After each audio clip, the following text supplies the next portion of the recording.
तर मान्सूनची जी अंदमानातली एंट्री आहे, ती सध्या तरी आपल्या सर्व शेतकऱ्यांना एक सुखदायक वाटते. पण मान्सून ज्या वेळेस फास्ट आलाय, तर त्याच पद्धतीनं विखुरलासुद्धा आहे. त्यामुळे ह्या मान्सूनवरती जास्त काही विश्वास ठेवणं देखील चुकीचं ठरणार आहे. कारण की हो, सध्या अरबी समुद्रामध्ये एक लो प्रेशर चांगल्याच पद्धतीनं महाराष्ट्रातील मागील 4 दिवसाचं बाष्प एकत्रित करून समुद्रातच ओतणं चालू आहे. बरोबर. त्यामुळे महाराष्ट्रामध्ये जवळपास 3 ते 4 दिवसापासून रखरखीत ऊन आणि एक भटारण परिस्थिती पाहायला मिळते. हो, पण हे चित्र बदलणार आहे. ज्या उन्हामुळं, ज्या वातावरणामुळं अक्षरशः एकही ढगाचा कुठे ठिपका दिसत नाहीये. ही परिस्थिती पलटणार आहे. 22 तारखेपासून वातावरण हे सक्रिय होणार आहे. बरोबर. पण त्या अगोदरच आज, उद्या म्हणजे आजची 17 तारीख, 18 तारीख आणि 19 तारीख सांगली सर्कलला आज कोणत्याही क्षणी पाऊस सक्रिय होऊ शकतो संध्याकाळपर्यंत. हो, सांगलीपासून कोल्हापूरचा परिसर, कर्नाटक बऱ्याच ठिकाणी आहे. पुण्यापर्यंतची मजल थोडाफार व्याप्तीच्या बाबतीत कमी, पण थोडा दक्षिण साईड देखील लातूर वगैरे भागात देखील 3 दिवसांमध्ये आगमन करू शकतो. हो. परिस्थिती अशी आहे की हा सध्या कानेकोपऱ्याच्याच मार्गावरती आहे. पण 22 तारखेपासून जी पद्धत राहते पावसाची सुरुवातीला थोडीफार भाग घेण्याची, आता सध्या जे पडलेलं आहे भटान बखाडीसारखं वातावरण, त्याला थोडासा दिलासा म्हणून 21-22 पासून वातावरण हे सक्रिय होते. बरोबर. पण विषय येतोय व्याप्तीचा, कारण की थोड्याच्या ठिकाणच्या व्हिडिओमुळे किंवा थोड्याच्या ठिकाणच्या पावसामुळे संपूर्ण महाराष्ट्र व्यापत नाहीये. हो, पण एक दिलासादायक असं आहे की हे सुरुवात त्या 22 तारखेपासून केली की 3 दिवस नंतर म्हणजे 25-26 पासून वातावरण जे आहे ते परत महाराष्ट्राच्या विदर्भाच्या भागांमध्ये, मराठवाड्याच्या भागांमध्ये, पश्चिम महाराष्ट्राच्या भागांमध्ये सक्रिय होऊन जाईल आणि शेवटच्या आठवड्यापासून हे जे काही गणित बदललं ते पूर्णपणे बदलून जाईल. हो. बरोबर सर.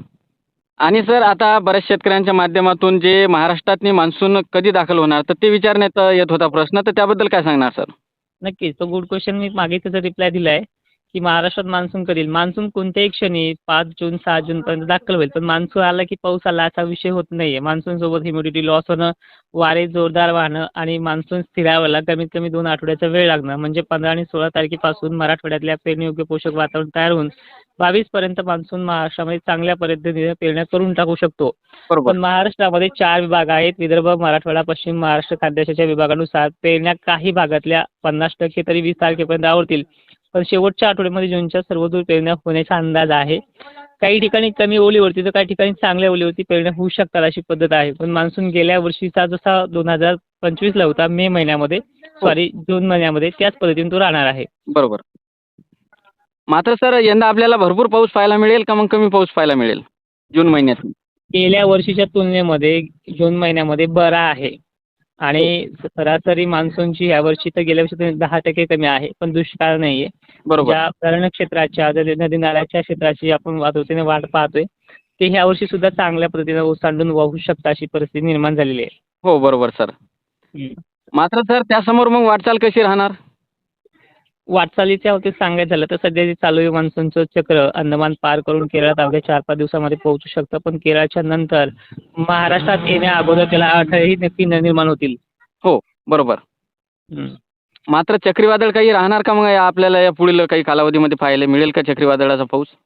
सध्या लो प्रेशरमध्ये जे काही चक्रीवादळाचं निर्माण झालेलं आहे, त्यामुळेच ह्या 22-23ला वातावरण महाराष्ट्रामध्ये पावसाळ्यासारखं तयार होऊ शकतं. पण पाऊस तेवढ्या तवकीचा नाहीये.